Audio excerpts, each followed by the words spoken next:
오늘 제가 여러분들에게 수출입 통관에 대해 어떻게 설명을 드리면 좋을까 고민을 하다가 대화를 나누듯 생동감 있게 진행을 해보려고 여러분들의 대역으로 창원대 국제관계학과 15학번 서수진 양을 모셨습니다.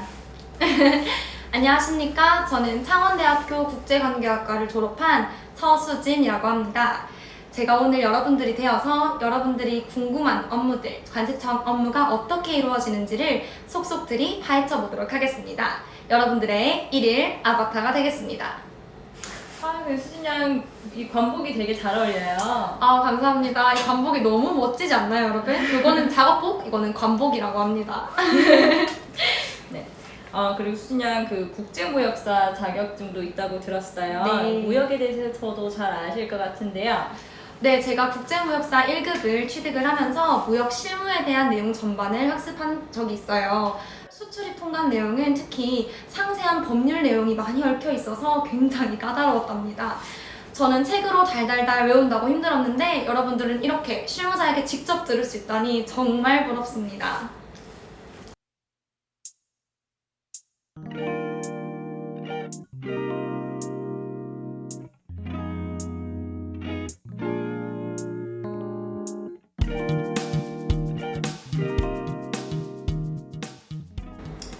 자, 그럼 통관 흐름도를 보면서 자세히 이야기해 볼까요?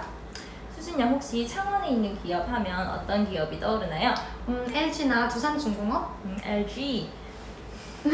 네, 그러면 LG를 예로 들어서 수입 통관 흐름에 대해서 설명해 드릴게요. 창원 LG 공장에서는 주로 냉장고, 세탁기, TV 이런 가전을 생산을 하는데요. 하나부터 10까지 다 창원 공장에서 만드는 것은 아니에요. 국내 생산이 어려운 부품은 이제 해외에서 조달을 해서 창원에서 조립하는 시스템인데요. 굉장히 재밌는데요? 음. 구체적인 예시 하나 부탁드려도 될까요? 네, 그러면은 그 LG 건조기 도어용 유리를 그 이탈리아에서 수입을 하거든요. 그걸 예시로 설명드릴게요. 먼저 그 회사끼리 구매 계약을 하고 물건이 배를 타고 한국에 도착을 하면 일단 보세구역이라는 곳에 물건을 둬야 해요. 이곳은 한국도 이탈리아도 아닌 곳이에요. 이 표에서는 장치장을 말씀하시는 거죠? 네. 물건은 이곳에 두고 화주, 즉 LG는 세관에 수입 신고를 해야 하죠. 물론 입항 전 신고도 가능합니다. 수입 신고 후 그 수입 신고가 수리되어야지만 진짜 한국 땅을 밟을 수 있는 거군요. 그럼 수입 신고를 할 때 필요한 요건은 뭐가 있을까요? LG가 유리를 수입한다고 했잖아요. 이 유리 제품 중에서도 그 예를 들어서 식품 용기 같은 경우에는 수입식품안전관리특별법에 의해서 식품의약품안전청장의 수입 신고 확인을 받고 난 뒤 그 수입 신고를 해야 합니다. 어렵다. 국민들의 먹거리 안전을 위해서요. 이렇게 각 수입 품목마다 이러한 요건 확인이 필요한 거죠. 이번에 통관하는 건조기 도어용 유리는 그 식품 용기가 아니기 때문에 요건 비해당이어서 확인받을 필요는 없겠네요. 와, 그렇군요. 말씀처럼 통관하는 제품마다 확인해야 되는 사항이 다른데 그러면 세관 직원은 그걸 모두 알고 있는 건가요? 그건 요즘 시스템이 좋아서 네, 어쨌든 실무에서는 그 LG에서 유니패스라는 시스템을 통해서 수입 신고를 하거든요. 그러면 저희 전자통관 시스템으로 뿅 하고 이렇게 신고 내역과 요건 확인 내용들이 떠요. 그러면은 이제 그 중에서 일부는 저희가 실제로 가서 현품을 확인하기도 하고 아니면 인보이스, 패킹 등의 서류만 받아서 검토를 하기도 하고 아니면은 또 매번 반복적으로 들어오는 물건이라면 전산 화면으로만 확인을 하고 신고 수리를 하기도 합니다. 와, 그럼 실제로 보세구역에 나가서 현품에 이상이 없는지를 확인하시기도 한다는 거네요? 어떤 경우에 현품 확인 절차가 필요한가요? 공정성을 위해 그 랜덤으로 CS 선별을 하기도 하고요. 수출입 빅데이터 기반으로 그 관세청 딥러닝 AI 기술이 선별을 해주기도 해요.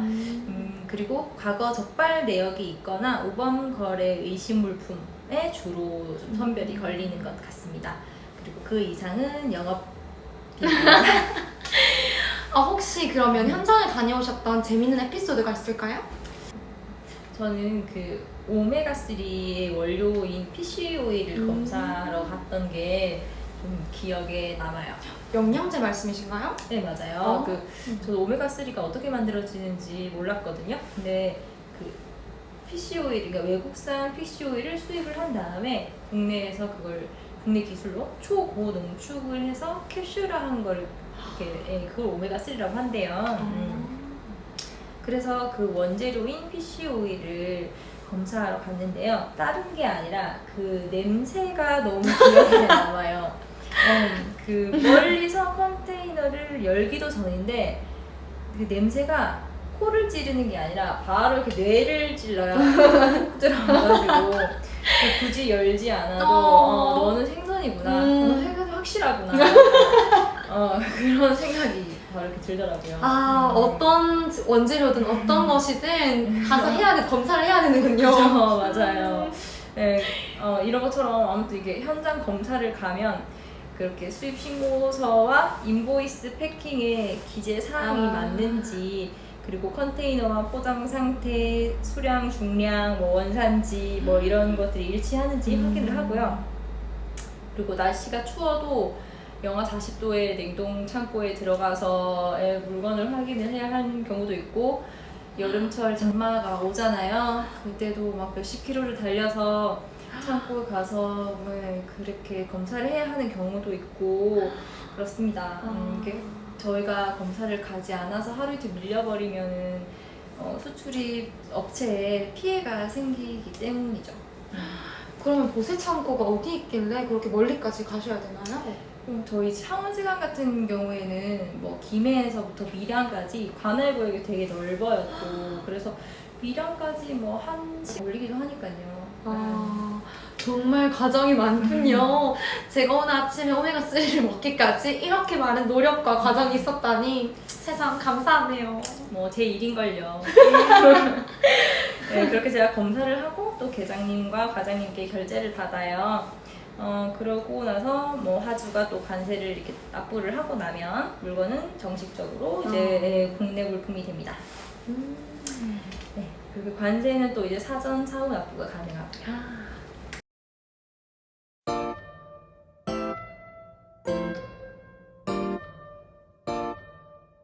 관세는 수입된 물건에 부과하여서 국내 상품의 가격 경쟁력을 보장하려는 것이죠.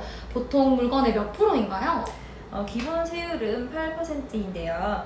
요즘은 FTA 적용 국가가 2021년 현재 56개국으로 범세계화가 되어 있고, 또 세율이라는 말이 무색하게 0%인 품목이 대부분이에요. 그래서 그 LG 건조기, 도어용 유리 같은 경우에도 그 유럽과 FTA 체결로 0%로 이제 그 무관세로 수입이 되고 있고요. 그러니까 제가 통관 이게 실무를 하면서도 FTA로 인해서 그런 수출이 기업에 대한 실질적인 지원이 되게 많이 되고 있다, 이게 생각이 들더라고요. 무역 산업이 중심인 우리나라에서는 FTA가 정말 좋은 제도인 것 같아요. 제일 첫 번째 한칠레 FTA와 저희가 나중에 한미 FTA까지 굉장히 그때 이슈가 왜 그렇게 많이 됐는지 알 수 있는 대목 같은데요. 근데 그 협정 세율을 기업 말고 저 같은 개인 구매자도 받을 수 있나요? 물론 가능합니다. 보통 유럽에서 가방 같은 가죽 제품들 많이 구입하시잖아요. 그 현재 한 EU FTA 협정에 가죽 제품 역시 포함이 되어 있는데요. 단 이 세율을 적용받으시기 위해서는 그 원산지 증명서가 필요한데요. 그 정해져 있는 서류에 수출자 또는 생산자의 도장, 사인이 필요합니다.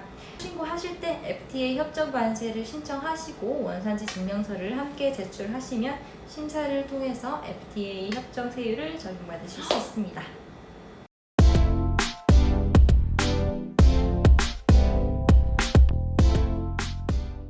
와, 꿀팁이네요. 여러분들도 FTA 혜택 많이 받으셨으면 좋겠어요. 물론 저도. 근데 만약에 온 물건이 마음에 들지 않거나 불량이 있을 때는 어떻게 해야 되나요? 수출하시면 됩니다. 수출이요? 제가 그걸로 이득을 취하는 것도 없는데 수출이 맞나요? 네. 그 관세법에서는 그냥 그 물건 자체가 우리나라를 벗어나면 다 수출이라고 통틀어서 얘기를 해요. 아, 그렇군요. 그러면 이제 수출할 때 어떻게 하나요? 수집과 마찬가지예요. 나 물건 다시 보낼게 하고 거래처와 그런 그 계약을 하시면은 택배 반송 보내듯이 물건 잘 포장해서 수출 신고서 올바르게 작성하시고 그 유니패스로 수출 신고서 띠링 날리시면은 수입 신고 때처럼 현품 검사 또는 서류 심사 그리고 뭐 화면 심사로 세관에서 통관을 하겠죠. 그리고 그러면 이제 30일 이내로 적재지로 운송하고 선적하는 순서입니다. 그 뒤는 또 그 수입을 하는 나라에서 잘 스캔하겠죠? 아, 그러면 우리나라 관세청이 하는 것처럼 그 나라에서 이제 잘 스캔한다는 말씀이시군요. 네. 아, 그러면 갑자기 생각난 건데 이제 요즘에 이슈가 많이 되고 있는 그 중국의 비위생 김치 그거 많이 많잖아요. 통관 단계에서 들여올 때 잘 스캔하고 막을 수는 없나요? 아까 전에 말씀드렸다시피 그 식품처럼 국민의 삶에 밀접하게 관련이 있는 수입품들은 그 국가기관의 까다로운 검역을 통과해야만 국내 유통이 될 수 있어요. 그 세관에서 그 검역을 잘 받았는지 체크를 하는 거고요. 아니면 저희가 직접 검사 단계에서 분석 의뢰를 하기도 하고요. 그렇게 기관의 부적합 결과를 받은 식품들은 폐기되거나 아니면 부적합 공문과 함께 반송을 다 팍팍 날려버리고 있습니다. 아, 관세청에서 1차적으로 우리 건강을 위해서 검사를 꼼꼼하게 해주시는군요. 관세청이 국경 수호기관이라고 불리는 이유를 알 것 같네요. 자, 오늘 이렇게 수출입 통관에 대해서 알아보았는데 세관 업무에 대해서 이해가 좀 되셨는지 모르겠어요. 수진이 어떠셨나요? 저는 책으로만 이렇게 외우다가 직접 실무자분을 만나서 들어보니 정말 생동감이 있고 정말 재밌었어요. 네, 그럼 오늘은 여기까지 하고 다음번에 또 좋은 기회가 있어서 만나 뵙게 되었으면 좋겠습니다. 세무과 학생들 오늘 정말 즐거웠습니다. 창원세관 창원대학교 화이팅!